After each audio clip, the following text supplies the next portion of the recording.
I call this meeting of the MSAD 49 Board of School Directors to order. Roll call.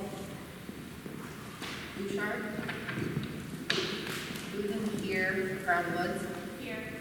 Calvert. Here. Davis Folsom. Here. Dumont is unable to make it this evening. Hashy is unable to make it this evening. Hussey.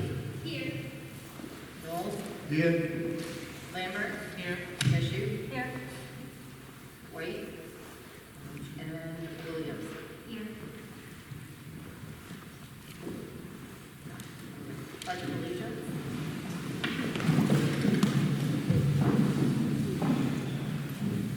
I pledge allegiance to the flag of the United States of America and to the republic for which it stands, one nation, under God, indivisible, with liberty and justice for all.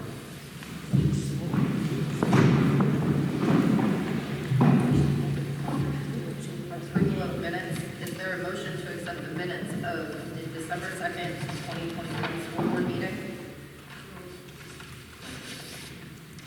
Moved by Ray, seconded by Neil to accept the minutes of the December 2nd, 2021 school board meeting. Is there any discussion? Seeing none, all those in favor?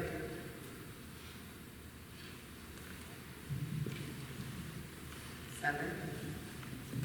Opposed? Abstain? Citizens input?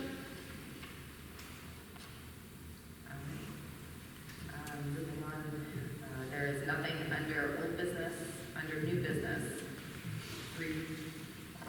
Review revisions in the MCDC standard operating procedure.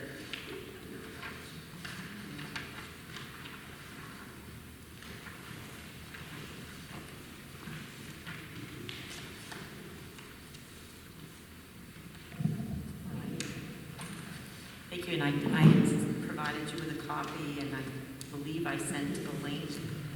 This has been the topic of conversation among superintendents all week long, and building principals and school nurses and other school personnel. What I wanted to do is just highlight probably the most significant changes as they affect our children in school, and I would say, I think, philosophically, I think the intention is to keep more children in school for longer. And because we have a universal masking policy in place right now, any staff or student who is considered a close contact will not have to be quarantined from school, even if the exposure took place at lunch or any other extracurricular activity. Anyone outdoors or on a bus is no longer considered a close contact, though this mandate is still in place on public transportation, school transportation. The definition of outbreak status is now 15% of the school population. And that is reverting back to what the CDC had established. I talked about this earlier, where there's a threshold of absenteeism, and it's actually a combination of students and staff, all people in the building. So your denominator stays the same always. It's the number of people who are present in your building, and we are meant to keep track of that. And we have in the past. We've encountered these outbreaks where flu is hit, and it was generally primary school that was mostly affected by this, and I make a report to the CDC. So now outbreak has shifted from 3 positive cases in a school to this standard pre-COVID. The district is no longer required to submit all names of close contacts to the state, and this is something that's been a lot of work for our nurses. When a student is a close contact, the district is asked to notify parents still, but we are permitted to do this electronically. And in fact, we set this up today with Lori Faulkner and giving nurses access to an SMS push and robocall. We use School Messenger for software, so parents will be notified in that way. And it's still important to let family know that there was an exposure in a classroom, but it's not going to require anyone to be out of school. And that the quarantine period is now 5 days instead of 10, and a person can return when they are symptom-free, and that dramatically reduces, of course, cuts in half the amount of time that a person needs to be out of school. If there is a situation where there's a COVID positive person in the home, the student may still return to school in spite of that and have access to their programming. So the restrictions have loosened up in that way. I do know, as I had a conversation, a lengthy one with Deanna Turlow last night, and spoke with Melissa and Heather, who both work in the medical field, and that this variant hasn't hit this state in those numbers yet. And at least the school nurse is expecting that wave to come later this month, early February. I would say that the transmission that has happened has generally come from homes where a sibling is positive and then another sibling becomes positive. So this is a move in a positive direction as far as limiting the disruption that this has caused to students and their education, access to school and programming. And I think there's light on the horizon. But the universal masking, as I communicated to you, is still an expectation that we implement that. We're looking to get some clarification on universal masking versus masking as described in this SOP. And it was under the quarantine exceptions, where there were 5 of them, all followed by, 4 of them followed by or, and not one of them followed by an and. So we're getting clarification on universal masking, which we understood was school day, and not to extend to, say, co-curricular activities, where local school units worked out their own standard. And when we would compete with that school unit that had a more restrictive policy, as in masking while they're competing on the floor, that we would abide by that. And we're trying to get some clarification on whether or not the universal masking, the mandatory masking, extends to even competition and co-curricular activities. So I will report that back to you as soon as I get that clarification. So those are the updates. And I don't know if anyone would like to add to that, especially anyone who works in the medical field. Seated on the board. An update on? No, not update, but just a commentary on what you're observing with the virus. In my office in particular, we're seeing a lot of symptomatic people come forward, so testing is going on right now, but I expect to see the numbers in the next 10 to 14 days go up pretty high after family gatherings and things from Christmas and New Year's. So a lot of patients of mine particularly calling in with symptoms, so there's been a lot of testing, so I expect to see the trend kind of go up and up and up and up, hopefully peak and then come back down. Let's see how it looks. But I agree, I'm seeing, if there's a positive family member, within, 5 to 7 days, the entire household is positive. So definitely, within households is a lot of transmission happening because of our load is higher in closed space. Thank you, Melissa. And I just wanted to add, in regard, because I had mentioned it at a previous meeting, a couple of them, and the OSHA mandate, the Supreme Court, I believe, will hear this tomorrow. The case that came out of the Sixth Circuit Court of Appeals that removed the hold on it. And the Bangor, Bosch, the main agency in the Department of Labor, have a meeting on January 18th, and that is the group that will implement our state plans. There are 26 states that participate in the Fed mandate. And that relates to employees and vaccination. So that's still at play, and we'll see what happens, at least at the Supreme Court level.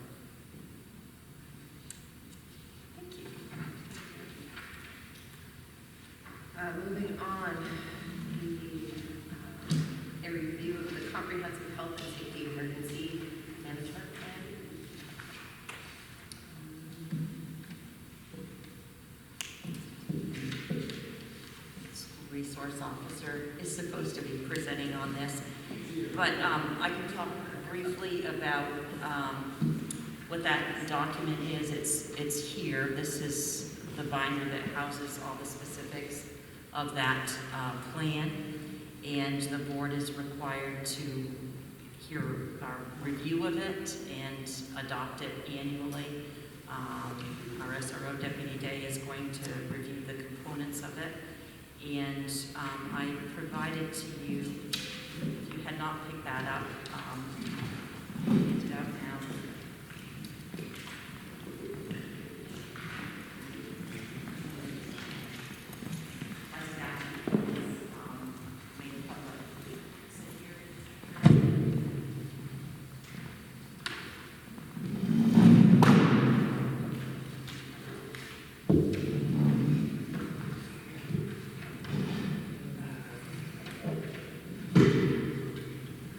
Is anybody not familiar with any of the stuff in front of you? Some of you have been here for a while, some of you might be newer. Okay. So we have a comprehensive emergency plan for the health and safety of staff and students.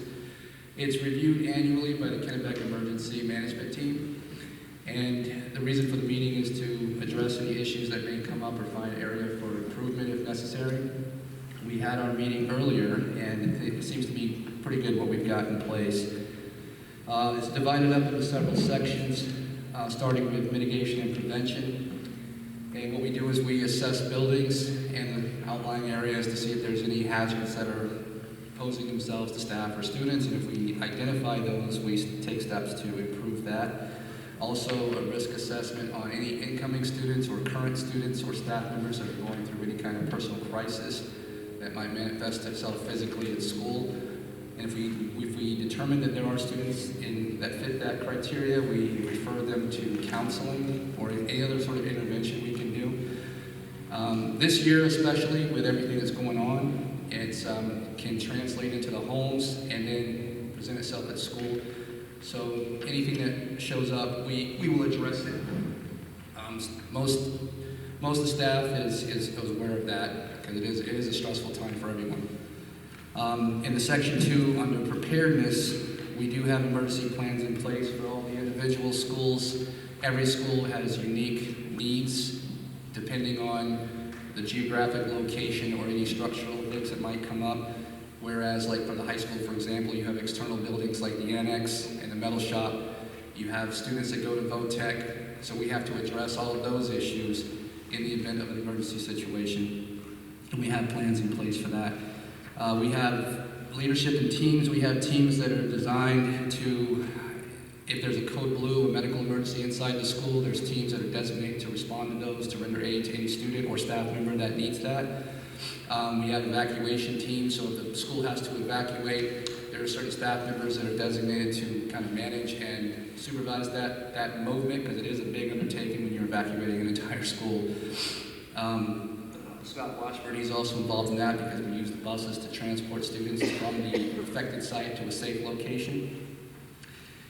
We have reunification teams, so in the event of a critical incident at a school, we have to evacuate the school, and it's a very stressful situation. The reunification process is a very serious undertaking because we have to ensure that every single student is returned to the custody of the appropriate parent or guardian, so that a parent with non-custodial rights comes up, or even a random stranger tries to take hold of a student. That's on us to make sure that that is undertaken. There will be a very huge law enforcement presence if we ever have to use a reunification plan, due to the fact that it can be very volatile. You've got a lot of parents it's a very emotional situation. So it's important to ensure the parents that their children are safe and they will be returned, but we also have to do it in a very orderly fashion. And that can take some time, especially with the elementary age students who may not be aware of who they are supposed to go with. High school and junior high students, they might have a better understanding of who they can go with and who they shouldn't go with. But the elementary school kids, a lot of times, especially under duress, may just go with whoever shows up. And that's on us to make sure that we are not returning them to a non-custodial or a dangerous situation. So that's what we have for that. Emergency supplies and equipment, we have the defibrillator units, and they're posted in the high school and the junior high, and in case someone has some sort of issue with that. Teachers have supplies in their rooms that, in the event of a lockdown and they're in there for a bit of time, they can use supplies that they provided for the schools provided, and they went out and they got stuff for themselves. We have software, vigilance software. That's a very useful thing for us. So what that does, it allows staff members to report anything they see that is suspicious, whether it's a person or a vehicle or something that sits wrong with them. They can utilize the software, and it's an automatic notification, so it doesn't get lost in emails or phone calls. We actually utilized that recently, and on December 17th, when the threats went out across the USA, there's going to be a shooting at a school, and not really specific. A staff member saw something on social media. It alarmed the staff member. They utilized the vigilance software. It was a notification quickly. We were able to determine that it wasn't local, but they used that software, which is really, really effective. Also, in the event of a lockdown, which we had this year, the vigilance software puts out an emergency notification to multiple law enforcement agencies, so the response is rapid. We work in an area where there's multiple agencies and multiple dispatch centers, so the calls are going to go everywhere. 911 calls are going to go to a certain dispatch center, and they don't dispatch for a certain agency. The vigilance software gets around that and notifies agencies within close proximity to our school, so we get a better response quickly. So that's very, very beneficial for me. When we had the lockdown, I'm in the school searching for any potential threat. That frees me up from having to answer phone calls and text people saying, hey, are you coming, or who's coming, or whatever. So that's very, very helpful to all of us. So that's very good software to have. As far as training and exercises go, COVID has kind of thrown a little wrench into some of the training we do, and I don't want to train staff and students to do something a certain way that's not accurate. So I'm not going to place students in corners of classrooms for minutes on end for a drill. I can justify that for an actual lockdown, but I can't justify that for a drill, and I don't want to train people incorrectly. So that's kind of taken a hit, but I did go individually to some of the classrooms in the high school and the junior high, kind of went over the whole protocols with the staff and students. So that's how we're kind of doing our training this year. And but the good news is we did our lockdown. The staff, they performed admirably. I had no complaints about the way the staff and students handled themselves. It was very quiet in this building, and they had no idea what was going on. The tech department was able to track down where the activation came from. It came from an accidental push of a panic button. Tech was able to communicate that to me. I was able to go and visually confirm that that's what happened, and we were able to relax our response a little. Fairfield PD came out and helped to clear the rooms and return everybody back to normal classroom activities. So that was very beneficial for us. The response on the Section 3, again, we talked about our emergency procedures, lockdowns, lockouts, shelter in place, evacuation, bomb threats, fire alarms. Those are pretty self-explanatory. The critical response plan is a comprehensive plan in place for incident command.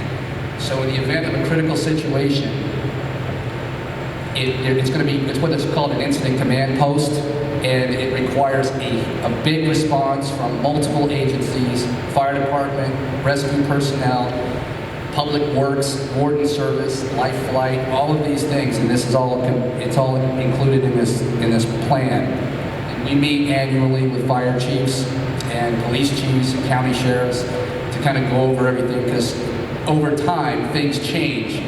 There's new additions to roads, there's new additions to buildings. Some roads are closed off that used to be accessible, so we have to make sure we update that every year, every school year, which we do. The reunification, I talked about that. And as far as the emotional management of faculty and staff, we do have plans in place to address those situations. Unfortunately, sadly, we've had to use some of that when we had a recent tragedy in Clinton involving some of our students.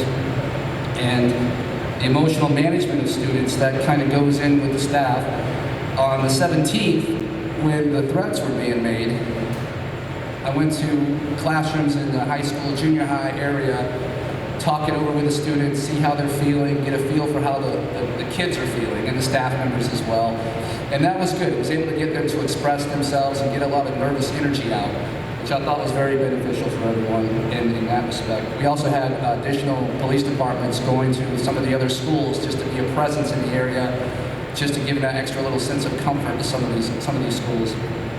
The managing of memorials and funeral services, again, I'm sad to say that we have had to use that. We actually had this facility hosted one. It was very well managed, but unfortunately we had to use it. And as far as Section 5 of the district plans, it's the same. We have the same plans for every district, but some of them are slightly different based on the school's individual needs.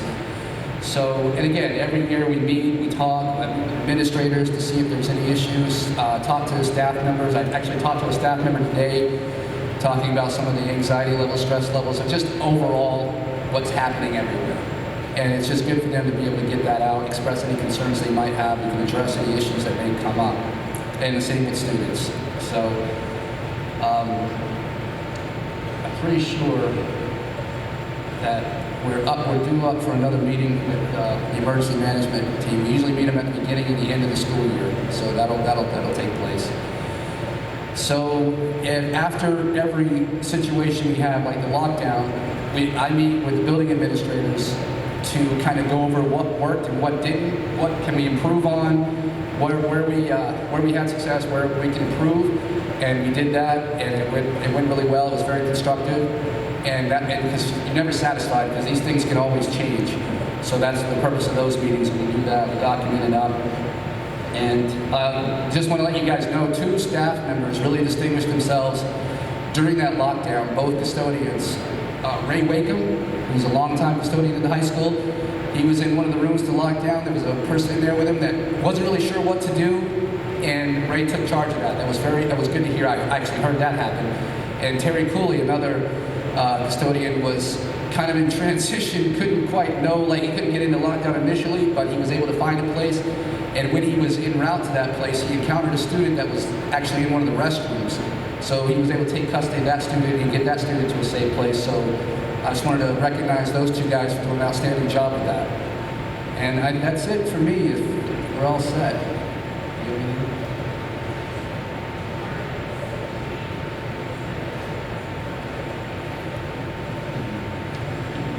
Pandemic plan, yeah, that has to incorporate the safeguards we have in place for that. Did you guys hear that?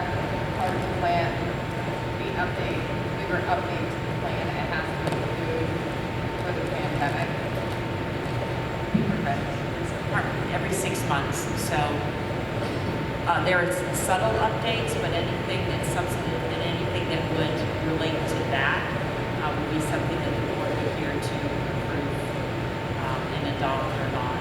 Back for revision. So 6 months from August, we'll be looking at that again. So.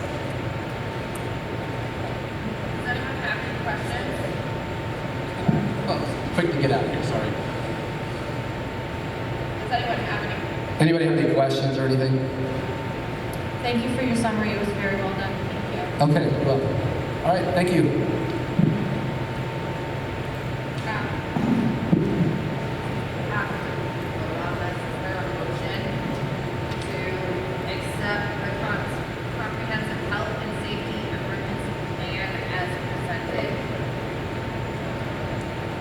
Second. It's been moved by Delucho, seconded by Melissa to accept the comprehensive health and safety emergency plan as presented. Is there any discussion? Seeing none, all those in favor? 9, 0, 0. Any member of the board would like to come and review this, you are welcome to in the offices, just not, the entirety is not made public. We talked earlier in the policy meeting about incorporating some the language from this document that we handed out into the actual policy with specific information that is available for public consumption and interest. Thank you.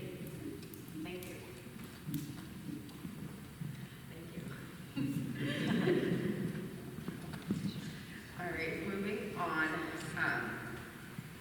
Under Resignations, Sue Lambert, Albion Elementary Secretary, retirement June 2022.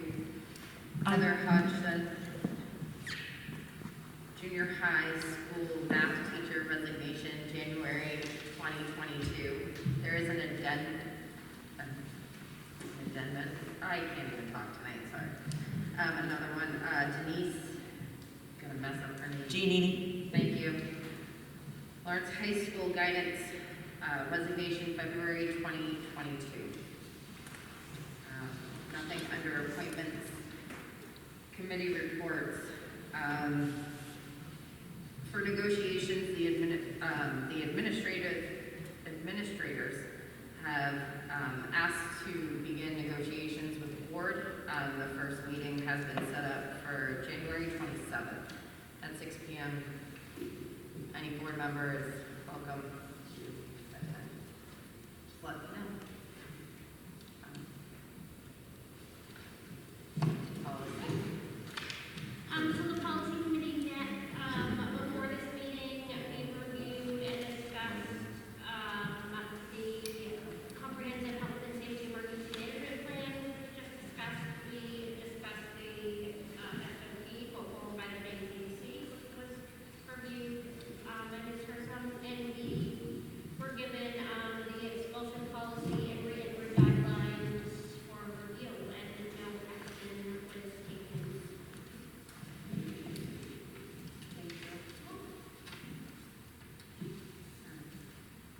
Moving on, Superintendents Reports.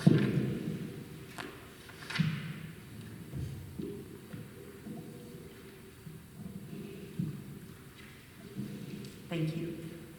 The first thing I wanted to talk about is progress in our school construction process, and we have an upcoming event. I believe I communicated that to the school board and sent you a little graphic of where we are. I mean, we are a ways out, but this is an important milestone coming up. I dropped the little arrow there as we prepare for the site review, site selection public hearing that is going to occur on January 26th in this gym at 6 o'clock. Our building committee met with our architect, and we've talked through that and decided that this is when we'd have this event. And again, it'll be exciting for the public to hear about the process, not only about the process, but the work that's been done to assess the one parcel of property that's adjacent to Benton Elementary School that we have chosen to pursue. And our landowners are willing to sell it to the school district, and it has met all the standards as a feasible, buildable site for our needs. It's 23 plus acres. We've had all the geotechnical testing done on that, soil samples, checking for ledge, water table, all those things. We've met with the DOT. We've met with municipal officials from the town of Benton, including select persons, code enforcement.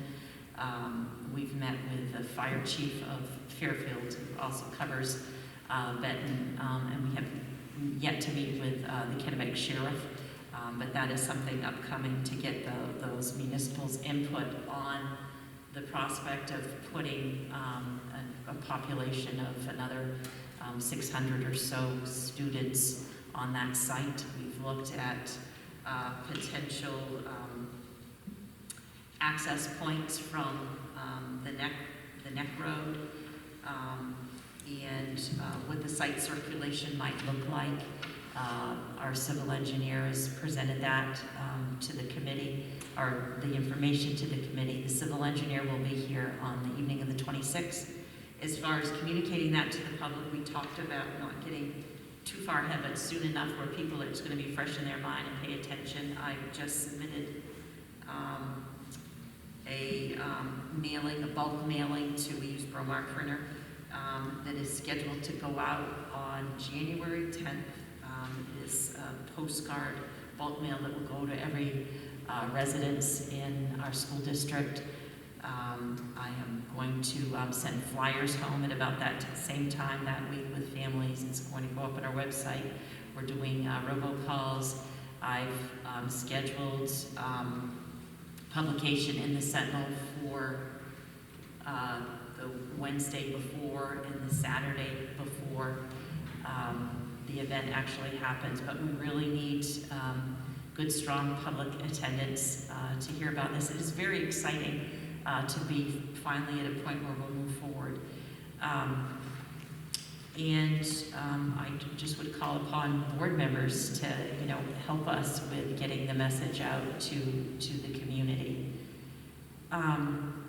The other piece of this process we've been working on is educational specifications, which is a document the state requires us to prepare. There are 8 questions associated with that, and that relates wholly to the programming that's going to occur in the new build.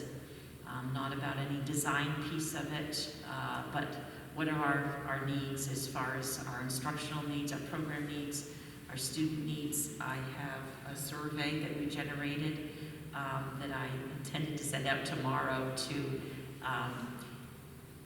students grades 3 through 6 district-wide. It's a 3-6 build. There's a set of questions for 3rd and 4th graders and 5th and 6th graders to have some input on just their needs. And there'll be plenty of point for an opportunity for input as we get into the design and what the build is actually going to look like. There is a heavy emphasis and interest on also community use of the building, and then whatever we build allows for public use of that space, community use of that space for a variety of reasons. Some of the conversation that came out of our EdSpec meetings, related to needs of, the PTOs, the parent organizations, places for parents to meet as far as, with counselors and other school staff in a place that's private but, closer. It's the proximity of where such facility would, be placed. And we have not designed buildings for things like that, and they're not small things. So just very generally, I will have that EdSpecs document to you in February. The board will review it and adopt it, and then we'll move forward with the actual design, the beginnings of the design of the building. So back to the site selection, there's a site application that will be filed with the state once we have this public hearing, and the state will accept it or not. And of course, the state is, fully endorsed the site adjacent to the building. And just reminding the board, the state was looking for us to utilize, just for the sake of efficiency, creating a campus and a magnet site. But we explored multiple properties and distilled it down, fortunately, in one that is most ideal for the build.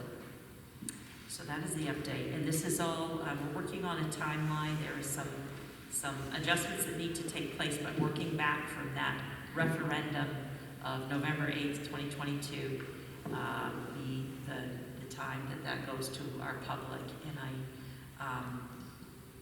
can't impress upon any of us enough. We're very fortunate to have this, and that is no understatement. Just to have a facility that is modern and new and can accommodate the programming that we deliver and that our schools are required to deliver in this time, and also that we have aging facilities and we have deferred maintenance that is compounded over time in some facilities, and we'll talk about it at our next meeting. I do have an initial quote on the Folsom gym structural repair. It's not, doesn't need to be done immediately. The civil engineer has, the structural engineer has delivered a recommendation, but that is no small repair. And just as a reminder that this is a gift. We don't have to plan or bond or get some revolving renovation fund for. We can, the state's going to build us what we need. And it's very exciting, but it's a long road, as you see from the graphic here. But we're starting to pick up energy and steam for it. So does anyone else on the committee have anything to add, or anyone have any question? I would just like to say, Roberta said this was a milestone and a major one, and it is. We need to get as many people in this room that night as we can, because I think, as a member on that building committee, that I think everything is in place, and I think we can answer basically any questions up to this point, and I think the public might actually be impressed if they were to show up and listen to the presentation. Thanks.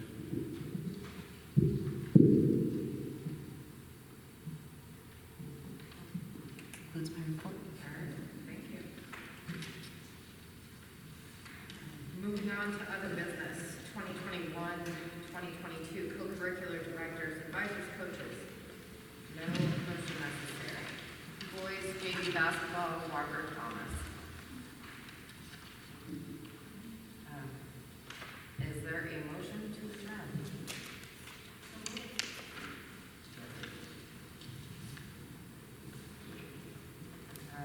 It's been moved by Billy Joe, seconded by Heather.